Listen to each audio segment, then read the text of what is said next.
हमारा राजस्थान में आपका स्वागत है और न्यूज 21 देख रहे हैं आप और मैं हूं आपके साथ अखिल। खबर जालोर से है, जहां भारी बारिश के चलते जिले में कई जगह जल भराव की स्थिति उत्पन्न हो गई है। उमेदाबाद हाईवे पर जल भराव के कारण वाहन चालकों को बहुत मुश्किल हो रही है। लगातार बारिश से सरकारी कार्यालयों व स्कूलों में पानी भर गया है। जालोर जिला प्रशासन पूरे तरीके से अलर्ट मोड पर आ गया है। जालोर से शंकरलाल चौधरी की रिपोर्ट। रात भर से जिले भर में बहुत अच्छी बारिश हो रही है। किसानों के लिए बहुत खुशी की बात है कि खरीफ की फसलें जो पानी की वजह से जलने को कंगार पर थी वो अच्छी हो रही है और इस बारिश से आम काश्तकारों के अरंडी सोइंग की भी अच्छी होगी। कई जगहों पर भारी बारिश होने से भराव वाले स्थान हैं वहाँ पानी इकट्ठा हुआ है। उसके लिए हम मानवला क्षेत्र के आसपास में जहाँ भी पानी का भराव है उसकी निकासी के लिए तमाम अड़ोस पड़ोस के सरपंच प्रयास करेंगे कि ये पानी की निकासी निकले और आम जनता को किसी तरह का परेशानी नहीं हो। अब कितने रात भर से बारिश हो रही है तो इसमें किसानों को कोई अभी जहाँ बीज बोए हैं उसको कोई नुकसान तो नहीं होगा? मतलब जहाँ फसल 2-3 दिन में बोई है, अंकुरित हुई है तो उस फसलों को जरूर नुकसान है। वो फसल अंकुरित होते ही पानी बरसने से उसकी जड़ गलन हो जाएगी तो ये काश्तकारों को नुकसान होने की संभावना है। खबर करौली जिले के सपोटरा उपखंड से है, जहां मुख्यमंत्री भजनलाल शर्मा के 7 अगस्त को प्रस्तावित दौरे को लेकर तैयारियां चल रही है।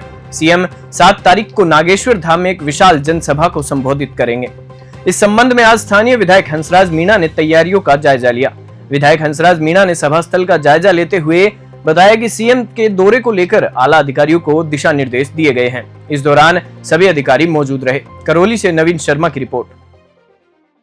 सभी क्षेत्रवासियों को राम राम।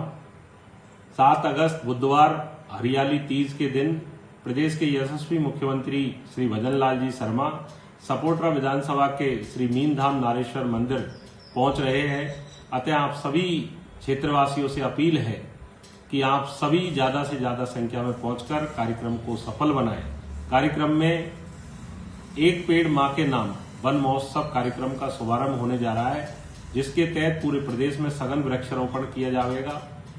साथ ही कार्यक्रम में विभिन्न सांस्कृतिक कार्यक्रमों की प्रस्तुतियां दी जाएगी और प्रथम बजट में सपोटरा विधानसभा सहित पूरे करौली जिले को जो सौगातें मिली है उससे क्षेत्रवासी प्रसन्न है और माननीय मुख्यमंत्री जी का आभार व्यक्त करना चाह रहे हैं। इसलिए एक आभार सभा का आयोजन भी किया जा रहा है। अतः आप सबसे विनम्र अपील है कि ज्यादा से ज्यादा संख्या में पहुंचकर कार्यक्रम को सफल बनाएं। राम राम साहब।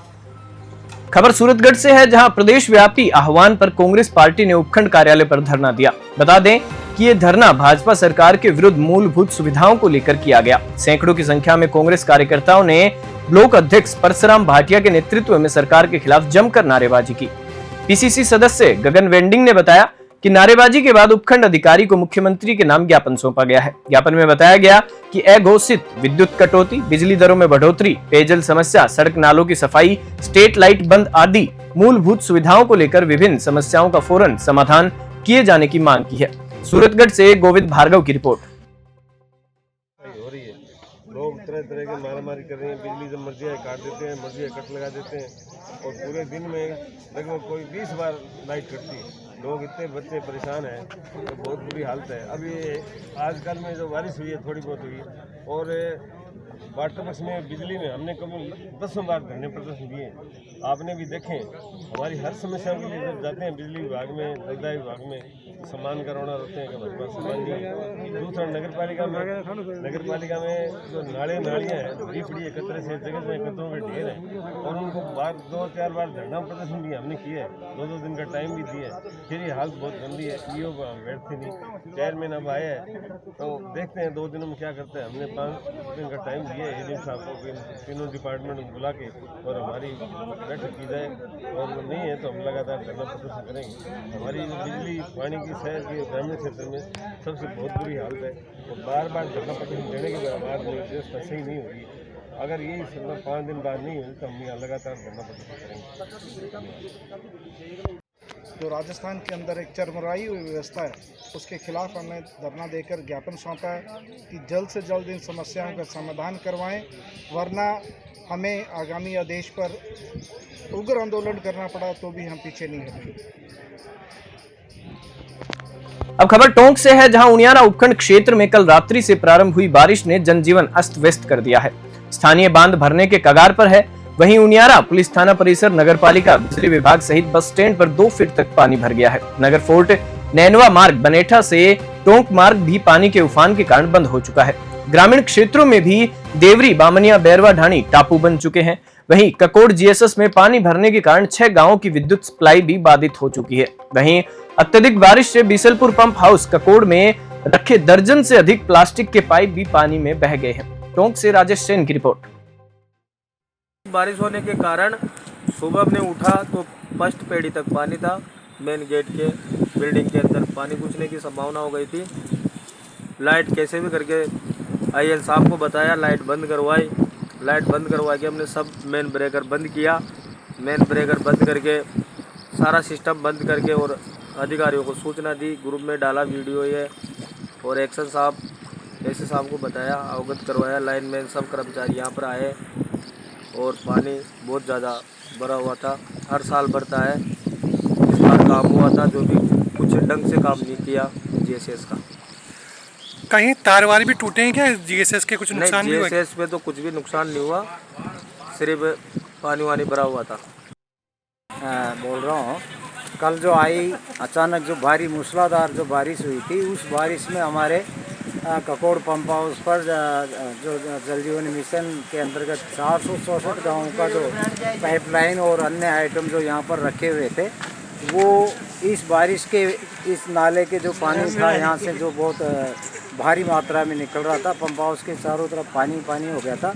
और इस नाले के माध्यम से हमारा ये बहुत सारा यहाँ से जो रॉ मटेरियल यहाँ पर रखा हुआ था, पाइप है, टी है, सॉकेट थे और भी अन्य सामान, वो बह करके कई मात्रा में बाहर चला गया, जिसको आज सुबह सारी जो हमारे लेबर और जो टीम है उन्होंने पानी के अंदर तैर करके इकट्ठा किया है। पुलिस चौकी के पीछे से पूरी झाड़ियों में से इकट्ठा किया है और सुबह से हमारी टीमें निरंतर कार्य कर रही है, क्योंकि बारिश बहुत ही ज़्यादा मूसलाधार थी। उस चक्कर के अंदर हमारा बहुत सारा मटेरियल यहाँ से निकल गया है। खबर करौली से है, जहां राशन डीलर संघर्ष समिति का विरोध लगातार जारी है। समिति ने जिला कलेक्टर को मुख्यमंत्री के नाम ज्ञापन सौंपकर कहा कि जल्द ही उनकी मांगे पूरी नहीं की गई तो बड़ा जन आंदोलन किया जाएगा, जिसके लिए राजस्थान सरकार जिम्मेदार होगी।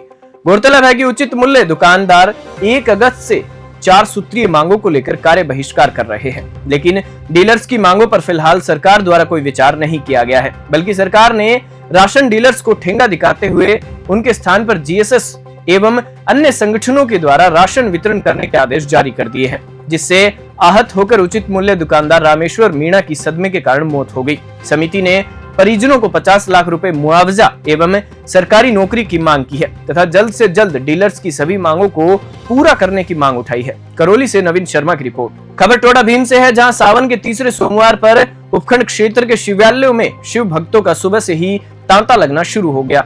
अल सुबह से शिव भक्त शिवालय में पहुंच भोले बाबा की विशेष पूजा अर्चना कर भोले बाबा को रिझाने के प्रयास कर रहे हैं।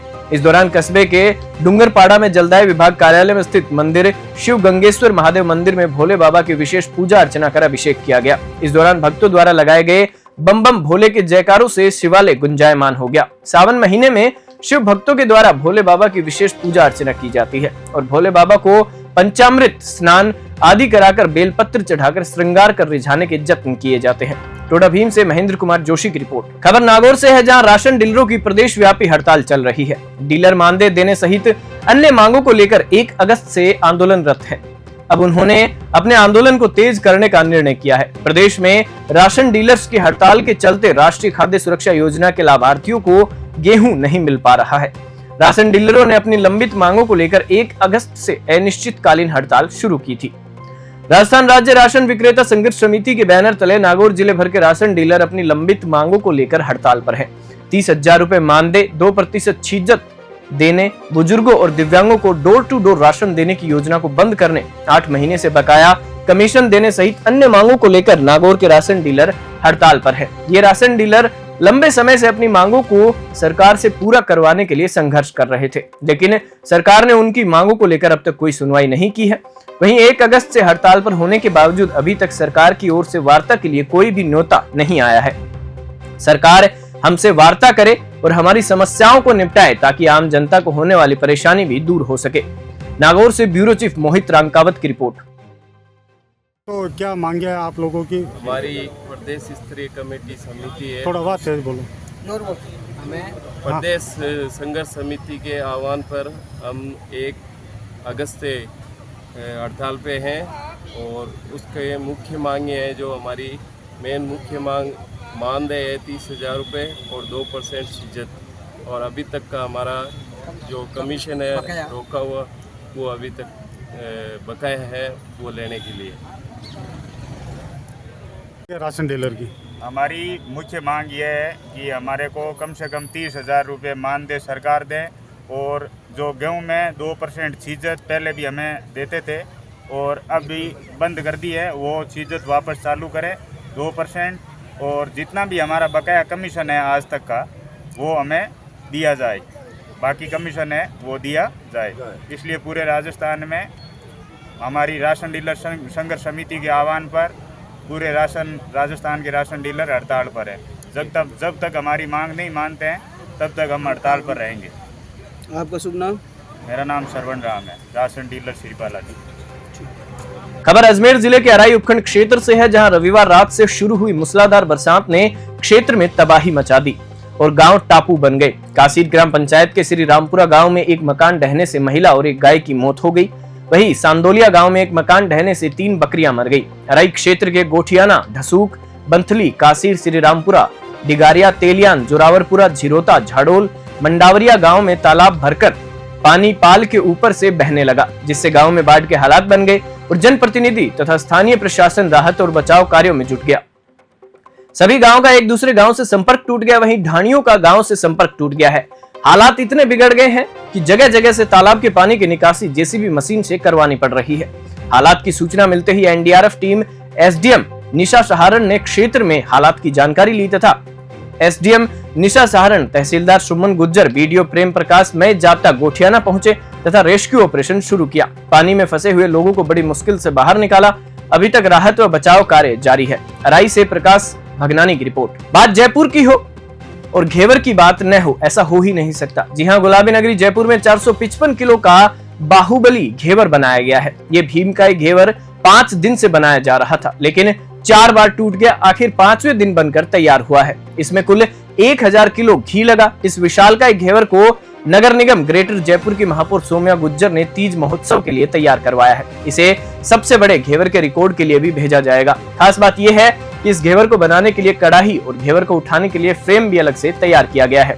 आपको बता दें कि घेवर को लालकोठी स्थित सोडानी स्वीट्स प्राइवेट लिमिटेड ने तैयार किया है। सोडानी स्वीट्स के मालिक जोहरी लाल सोडानी ने बताया कि इस घेवर को बनाने के लिए हमें जयपुर नगर निगम ग्रेटर की महापौर सौम्या गुज्जर से 20 जुलाई को ऑर्डर मिला था। हमने अपनी टीम के साथ डिस्कस किया। सबसे बड़ा चैलेंज इतने बड़े घेवर के फ्रेम को तैयार करना था। जयपुर से सगुफ्ता खान की रिपोर्ट। खबरों में फिलहाल इतना ही। आप देखते रहिए न्यूज़ 21।